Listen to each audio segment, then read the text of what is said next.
What's up, everybody? Welcome to the Rebel Rave. And what did we just do, Rob? We just saw Solo, a Star Wars story. And now we're here to talk about it. Yes. We just left the theater. We literally just left. We watched it with our wives tonight.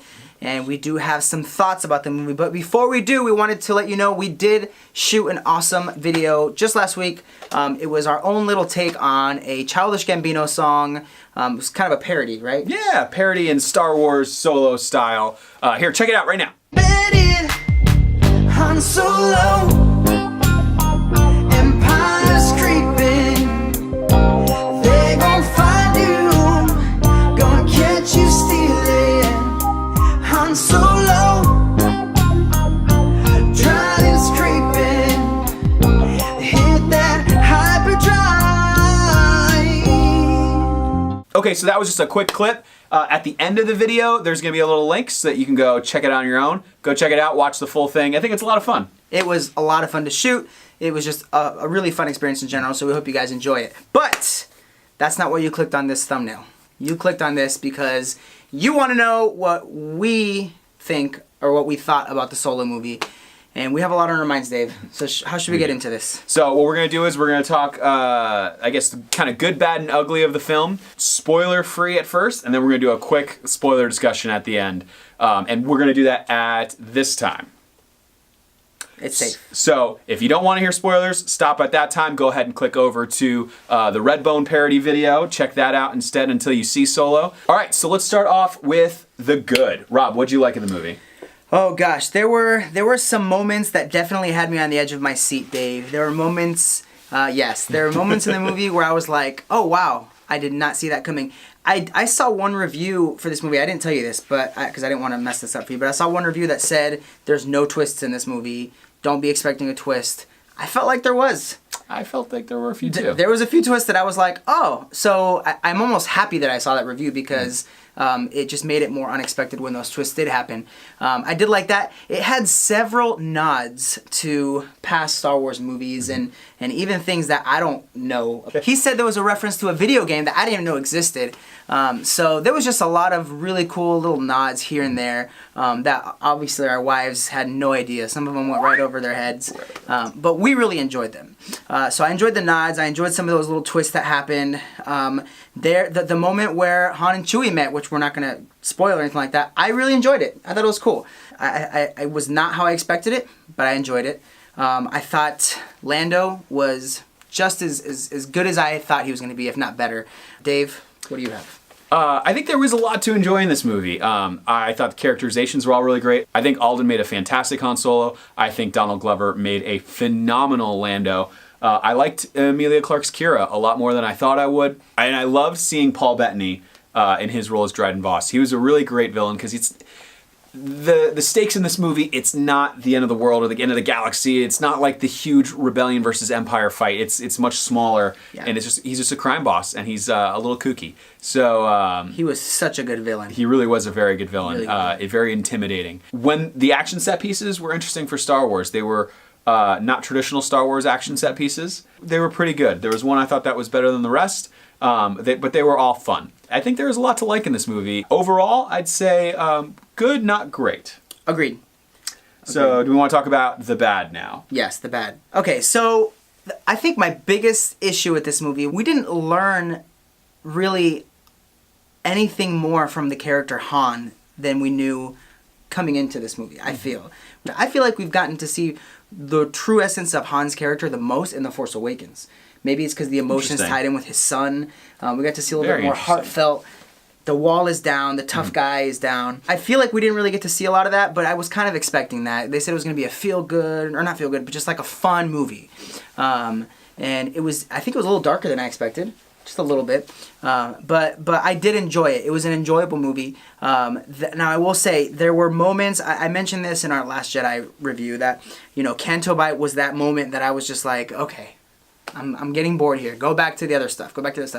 I felt like this almost had more of those moments. There were times in the movie where I was like starting to lose interest, and I'm like getting worried, like, is this going to be a good movie? I'm getting worried. And then something would happen and I'd be interested again. And I'd be back into the movie and I'd be enjoying it, and the action scenes.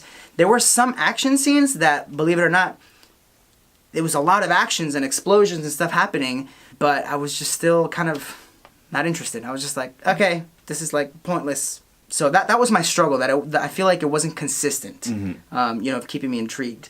Personally, I'm glad we didn't get much more origin for Han. I don't need to know much more about it. I liked that it was more of a snapshot in his adventure. You don't spend too much time with him in his younger phase. There's kind of two different time periods in the film, and it's 90% one time period. What I thought was bad or what I didn't enjoy about the film was I thought there were a couple of plot threads or things that were kind of just thrown out and mentioned and then never really followed up on. And I recognize that maybe there's room for that in a sequel, but those things that I'm talking about really should have been addressed in this film.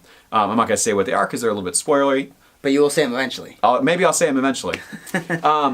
And like Rob said, there was a couple moments of odd pacing between some of the action pieces. One of them I didn't find particularly engaging, and it was just like, okay, I get it. Let's move on with this. Pacing was a little bit of an issue, and keeping things inventive and engaging was a little bit of an issue.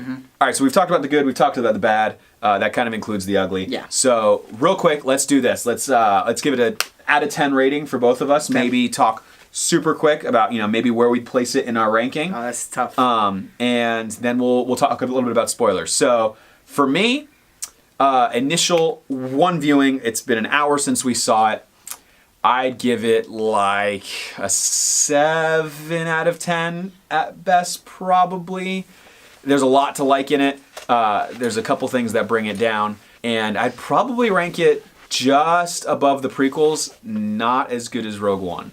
Dave, I think I would rank it at about a 6.5, just slightly below. And it's funny because on the drive from the theater to my house to drop off my wife, I was thinking, okay, no, this is slightly above the prequels. And then I was like, I started thinking about my favorite prequel, which is Revenge of the Sith, and I was like, no, Revenge of the Sith was better. So I kind of had it ranked below Revenge of the Sith. But I think I'm gonna revert back to what you said. I think it's gonna be, just above the prequels.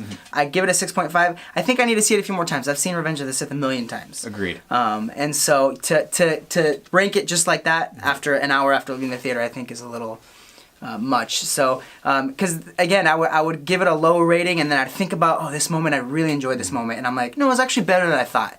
But then there's this plot moment that I didn't enjoy, and I'm like, no, it's lower than I thought. And then, so I think I need to give it a little bit more time to brew, but as of right now, I'm the same. It's going to be right after the prequels. So definitely Rogue One was better. Yes, 100%. I totally agree. We both left Rogue One just, floored. So. Cool. All right, so let's talk spoilers. Yes. Holy cow, this movie is jam-packed with deep-cut Star Wars lore references. Yes, it is. Okay, so what Rob was referencing before was, who remembers Masters of Tear Kasai? It was like a PlayStation video game. It was like Mortal Kombat with Star Wars characters where you had like Chewie fighting Darth Vader. None of it made any sense. Kira does some martial arts at some point and then is like, yeah, that was Tear Kasai. Dryden taught me some. Yeah, impressive, isn't it? So I was like, whoa, I can't believe they pulled that out. Bosk is mentioned. Bosk, yeah. They mentioned that Beckett killed Aura Singh, the bounty hunter that she's seen in Phantom Menace. Who else is it? What else is in there? Okay, so I'm sitting here editing this video and I have to mention 3 things we forgot to talk about. 1, Edrio Two Tubes from Saw Gerrera's gang in Rogue One is in it, so at some point he becomes radicalized and heads over to Jeddah. 2, Warwick Davis is in it with a speaking role. Maybe it's the same character that he had in Phantom Menace on Tatooine. And 3, the major key happy-sounding Imperial March during the Imperial propaganda video was hilarious. Okay, back to the video. Oh, gosh. Darth Maul yeah. coming out. The Black Sun crime syndicate, the Crimson Dawn probably spun out of that. So there's a bunch of backstory about Darth Maul coming sort of back to life, back from the dead, sort of how he never really was dead, and him getting involved in the Mandalorians and all these crime syndicates in the Clone Wars.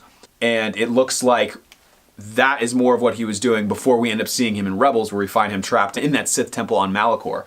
So that reveal at the end was totally out of left field for me. Oh, yeah. Did not see that coming. I'm personally not a fan of how they sort of brought Maul back into it. I think it kind of cheapens his death. I don't think they should have killed him in the Phantom Menace in the first place. I think that was a huge mistake and one of the Achilles heels of the prequels. I think it's kind of intriguing, though, that he's in a feature film again. The Kessel Run. Yes. I thought the Kessel Run was neat. It wasn't as crazy cool as I thought it was going to be. I was a little underwhelmed by the Kessel Run, but I did think it was interesting. It gave us some new aspects to the Star Wars universe, live action introduction of some sort of giant tentacle lightning octopus space being, and it was fun. It just wasn't as fun as I was hoping it'd be. What'd you think? Yeah, I agree. I think the Kessel Run, it was still an exciting scene. It was fun to see. A little bit underwhelming. I think I was expecting to see, I don't know what I was expecting to see, to be honest with you. It was a lot darker than I expected with that whole tentacle thing. I'll be honest with you, I didn't really understand what the Kessel Run was. I don't know. Is that bad to say? No, it's totally fine. So many people don't get what the Kessel Run was, and parsec is not a unit of time. It's a unit of distance. I knew that. Right. So it's all about the Falcon getting from one place to another as quick as possible. And there's a safe path to Kessel. It just takes 20 parsecs. Lando mentions. Yeah. So the Falcon does it. We find out it's not less than 12. It's actually a little over 12, and Han's rounding down. He's rounding down, which is great. Yeah. Which is great because if you watch A New Hope, you see when Han says, "Oh yeah, you haven't heard of the Millennium Falcon? It's the ship that made the Kessel Run in less than 12 parsecs." Obi-Wan's like, "That's some BS." Like it sees through Han's crap immediately. Yeah. So that's great that they kind of reconcile all of that. Another thing that I just want to mention was Enfys Nest. I thought Enfys Nest was a cool villain in that whole train. I really enjoyed the train heist. The train heist was great. I really enjoyed the train heist. It definitely gave it that space western feel. I was super bummed that both Val and Rio died in that heist. My wife and I were talking about this. Val we didn't really care about, but Rio was so freaking likable right from the beginning of the movie. Yeah, Jon Favreau, MVP. That whole, you've never sat in a Wookiee's lap, it's a warm embrace or something like that. Like, I right there was like, I'm gonna love this character. Yes. So I was, when he died, I was like, no, it can't be that he's dying this soon. Major bummer. Yeah, Val I was okay with. I wasn't like super attached to her.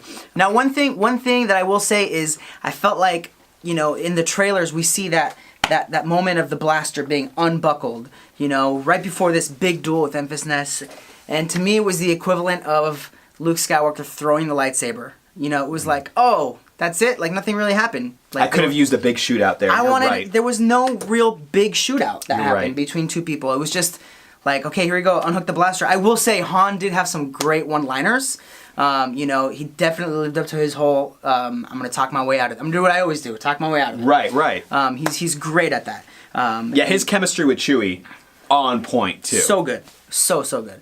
But I would have really enjoyed to see, like, some sort of shootout with Enfys Nest before we reveal that she's, like, a good guy.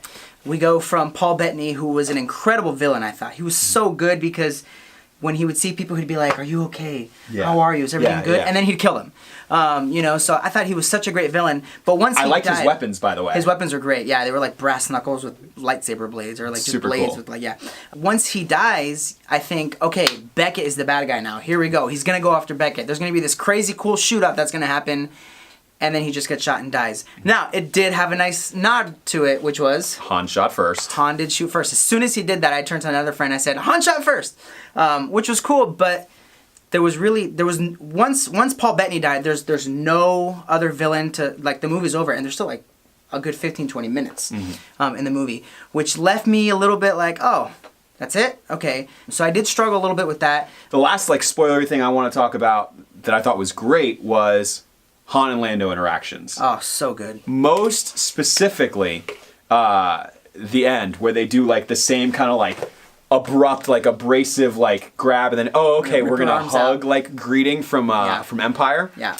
And it also shows why Lando says, got a lot of guts coming here after what you pulled, because Han stopped Lando from cheating. He exposed him. Yeah, it was great. And then in the Solo movie, Han says, fair and square. I won fair and square. Yeah. And in Empire, he's like, hey, I won fair and square. Yep. So that was really, really cool. I really enjoyed that. One other thing that I thought of, in the trailers, they keep on showing the scene of Beckett saying...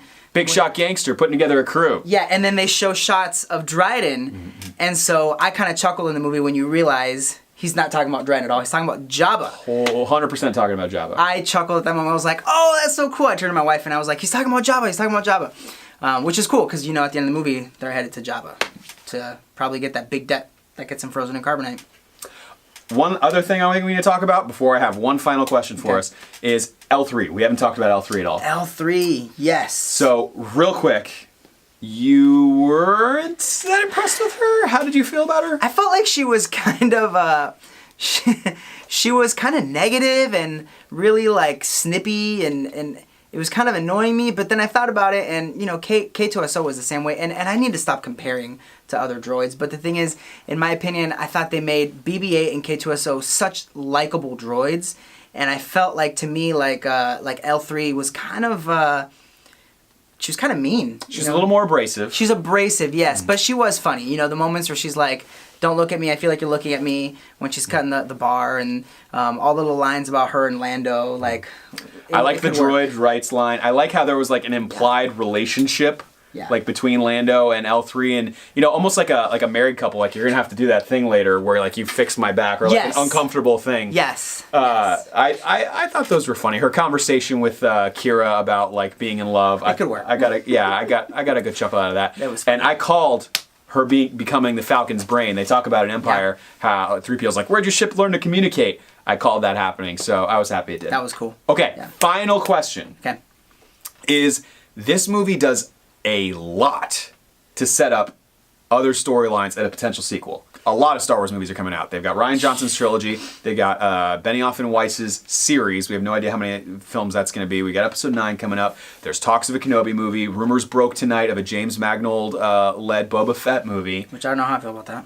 I don't know how I feel about a lot of that. But would you want to see a sequel to Solo, considering how it ended and everything they set up in it? Halfway through the movie, I would have said no. Through the movie, I would have said no.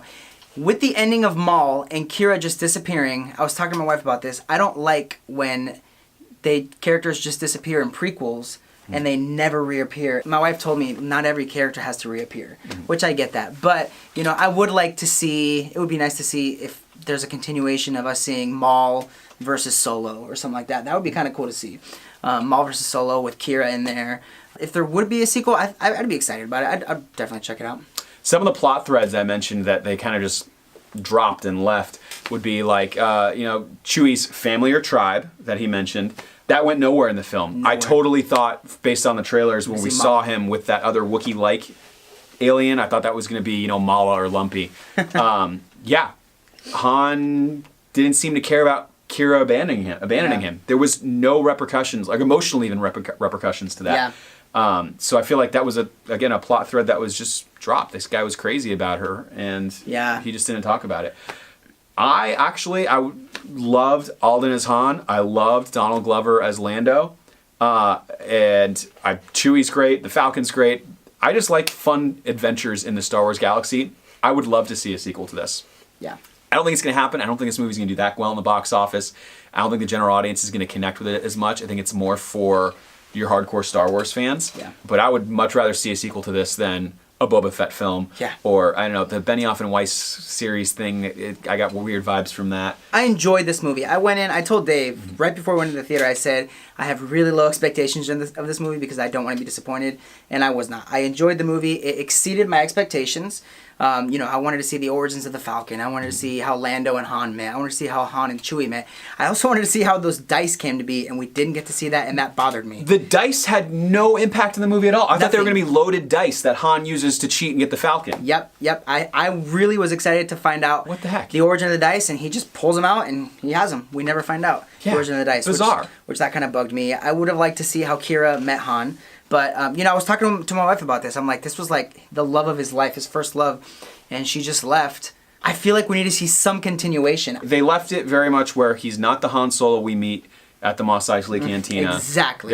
There's a lot to happen between end of Solo, and A New Hope Solo. Exactly. So I would be down to see more of that journey, more of that continuation, more of that sort of character arc. Yeah. All right, so look, we just saw a Star Wars movie. I'm glad we have another Star Wars movie. I enjoyed it. We want to know what you guys think. Leave a comment below. Let us know how you liked the movie. Let us know if you've got any thoughts on our thoughts. We'll have a nice civil dialogue about it in the comments. Let us know. That's right. Be nice in the comment section below. And again, don't forget to check out our Redbone cover that we did on the Solo movie. We hope you guys enjoy it. And if you enjoyed this video, give it a like down below. Hit the subscribe button for more awesome Star Wars videos. May the Force be with you.